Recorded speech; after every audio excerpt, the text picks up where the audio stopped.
حل کے لیے درکار ہے کھلا دل، کھلی سوچ اور ایک ایسی آنکھ جو اس ملک کے حقیقی مسائل کو دیکھ سکے، اور ایک ایسا درد مند دل جو سمجھے کہ اس ملک کے لیے مسائل کو حل کرنے کے لیے ایگو کو سائیڈ پہ کریں گے تو مسائل حل ہو جائیں گے۔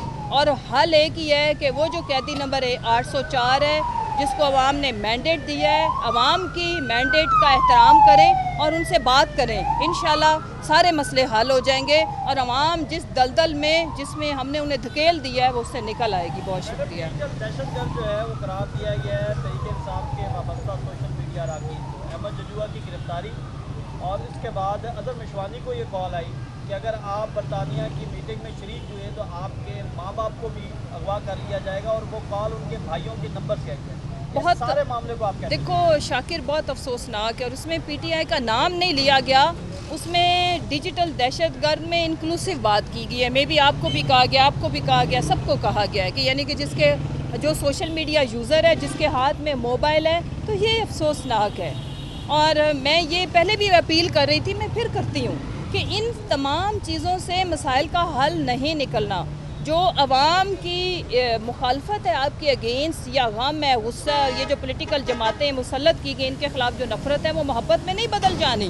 کسی کو ڈیجیٹل دہشت گرد کہنے سے چیزیں جو گراؤنڈ ریالٹی ہے وہ اسی طرح رہنی ہے۔ اور یہ بھی افسوسناک ہے کہ جس طرح سے دھمکیاں دی جا رہی ہیں۔ میں اظہر مشوانی کی فیملی کو بہت عرصے سے 15-20 سال سے جانتی ہوں۔ ان کی والدہ کو پہلے بھی جب ان کے بچے کو اغوا کیا گیا تھا تو انہیں فالج کا اٹیک ہو چکا ہے۔ جا کے میڈیا سے میری اپیل ہے، جا کے دیکھیں ان کے حالات۔ وہ دو بزرگ ماں باپ ہیں جنہوں نے کہاں سے، مانسہرہ سے، جس علاقے سے اٹھے اور آ کے اس ملک میں ان کے 2 بچے تدریس کا کام کرتے تھے۔ استادوں کا بڑا مقام ہوتا ہے باقی معاشروں میں۔ اظہر مشوانی ٹھیک ہے، اس کی وابستگی ایک سیاسی جماعت کے ساتھ ہے، اور اس کی باقی فیملی ٹوٹل نان پولیٹیکل ہے۔ وہ تو پروفیسرز ہیں، پڑھاتے ہیں، استاد ہیں۔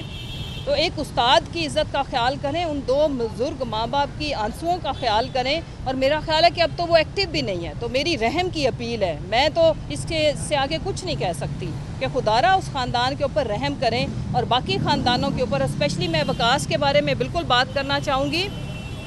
وکاس ہماری جو میڈیا ٹیم ہے، چونکہ میں خود بھی پارٹی کے عہدوں پہ بھی رہی ہوں، میرے پاس انفارمیشن منسٹری بھی تھی، جو سب سے بے ضرر، اور میرے ان لفظوں کا معنی مجھے پتہ ہے میں کیا کہہ رہی ہوں، اس نے کبھی بھی کوئی کنٹروورسی والی نہ ٹویٹ کی، نہ سٹیٹمنٹ دی، نہ کسی ادارے کے اوپر سوال ہی نہیں پیدا ہوتا۔ کسی کے پاس کوئی ایک ثبوت ہے تو وہ لا کے دے دے، اور وہ بالکل ایک پڑھا لکھا، شریف النفس، معصوم انسان جس نے کبھی کسی پتے کا بھی نقصان نہیں کیا۔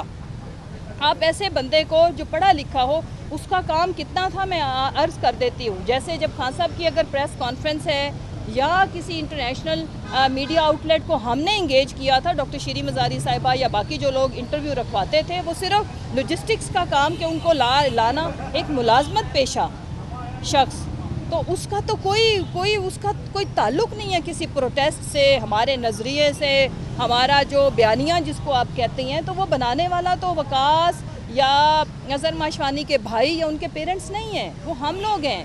تو اس لیے میری اپیل ہے، اور میں دست بدست ہو کے اپیل کرتی ہوں کہ ان کا کوئی تعلق نہیں ہے۔ رضوان وہ امپلائی تھا پی ٹی آئی کا، اس کا کوئی نظریے سے، بیانیے سے اس کی کوئی قابل اعتراض آپ ایک لفظ نہیں نکال سکتے۔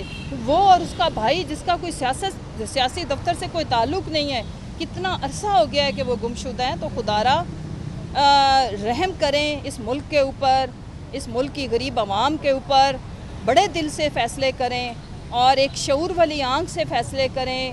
اگر مریم اور شہباز شریف اور ان کی آنکھ سے اگر آپ ہمیں جج کریں گے، تو مریم نے تو اپنے گھر کا کھانا خراب کر دیا، اپنی پارٹی کا کھانا خراب کر دیا، جو اس کے والد کے سب سے مشکل وقت میں ساتھ کھڑے ہوئے ساتھی تھے۔ آج ذرا کرمانی صاحب کی، خاقان عباسی کی، وہ جس کو انہوں نے خود پرائم منسٹر نامینیٹ کیا اور ان کی پارٹی کے لیے وہ لائل بندہ ثابت ہوا تھا، مفتاح کو آپ سن لیں، اور باقی ان کے جو لائل لوگ ہیں ان کو سن لیں۔ تو اس نے تو اپنی پارٹی کا، اپنے گھر کا سوا ستیہ ناش کر دیا، تو وہ ملک کے اوپر اب ماشاءاللہ ملک کے در پہ ہے۔ تو رحم، عوام کو ان سے نجات دلائیں خدا را، کیونکہ عوام نے ان کو ووٹ نہیں دیا، ان کو زبردستی مسلط مت کریں۔